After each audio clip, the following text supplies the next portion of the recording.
Morning everybody, TW here. I got an unboxing to do. I actually had this one a little while.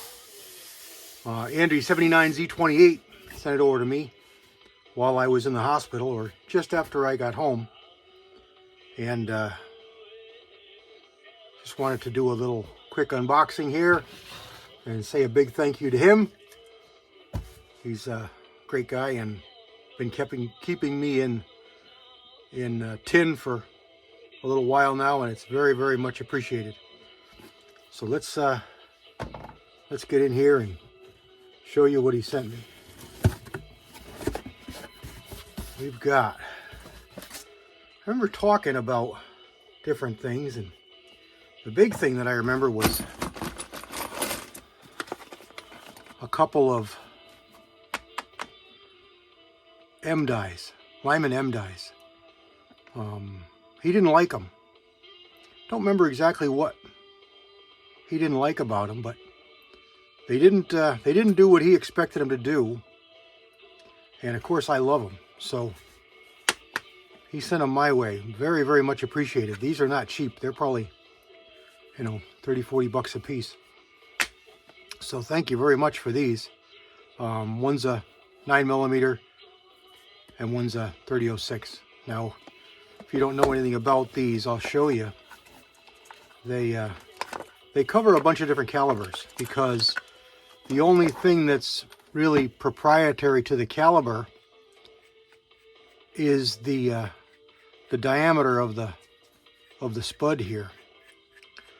The rest of it can be adjusted. So this diameter right here, if you measure this diameter right here, and it steps up to a little bit more, that's the diameters that are critical for caliber. The rest of this is really only sized for the length of your case. So if you've got a really long case, you don't need as long a spud, as long a center section. And if you get a short case, you need a longer one, just so that it goes down farther, and you can reach your case when it's in your shell holder. You screw it in your die, in your press rather, and what it does is it necks up the neck of the case so that you can insert a cast bullet squarely, truly, and properly, versus a lot of the dies that only flare it. They give you like a trumpet flare, and that's good for not scraping. It's good for starting, but it's not square, it's not straight. This actually leaves a stepped diameter. So it flares it up so that the base of the bullet actually slides right down in the case and sits there squarely, perfectly square and true. So when your cedar comes down in a separate step, your cedar stem comes down and it seats the bullet properly. And the adjustability here and the length of the die here just lets you adjust it for different calibers. So if you look at the end of this one, it says 380 auto, 38 super, 9mm, 9x23 M expanding die. So you could probably also make this work for 350 Legend and 357 SIG. A whole bunch of calibers that aren't listed but would still be able to be used because of the adjustability and design of the die. So if you've never used them and you're a cast bullet person, I give them a look, because I love them. I use them in almost all calibers, and great to have. Like I say, and this one here says 30-06. The only difference between this and say a 300 black really is the length of the body. The length of not the body so much, the length of this section here. See how much shorter this one is than the other one? And see the depth difference here? That's because this is a 30 rifle bullet, and that was a 9mm pistol bullet. So the rifle bullets are much bigger. They're just a little bit different design. But this part unscrews, and you could physically just buy this and a couple different bodies, and you could do all calibers, because this will unscrew. But you want to make sure it's good and tight, because if it loosens up, it screws up your settings. But there you go. That's a quick overview of the the Lyman M dies.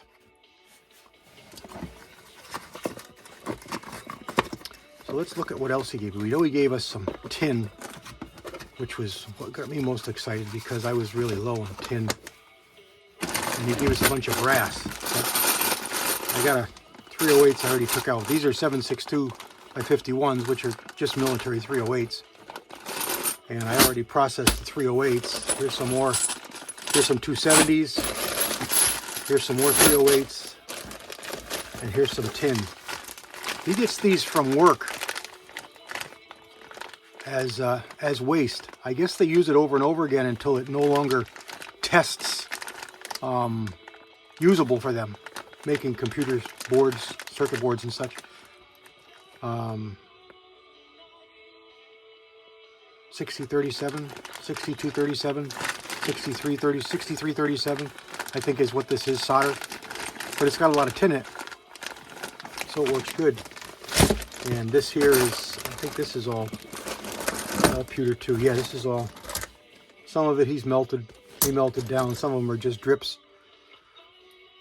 But that's perfect. You know, you just throw it on your scale, and then figure up 60% of that is going to be tin, and there you add that to your alloy.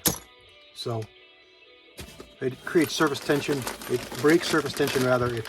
It lets your molds fill out better. Your molds and your gas bullets. Here's some more. These I think were pure pewter. I think. Bag's ripped though. They probably got mixed up a little bit. But there we go.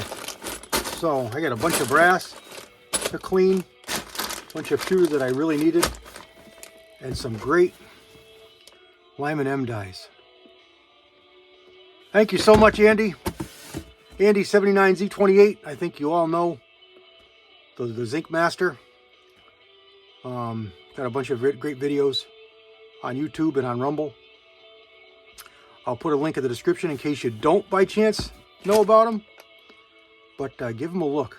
Andy's a good guy, a good friend to the community. And thank you very much, sir. Much, much appreciated. CW out. God bless everybody.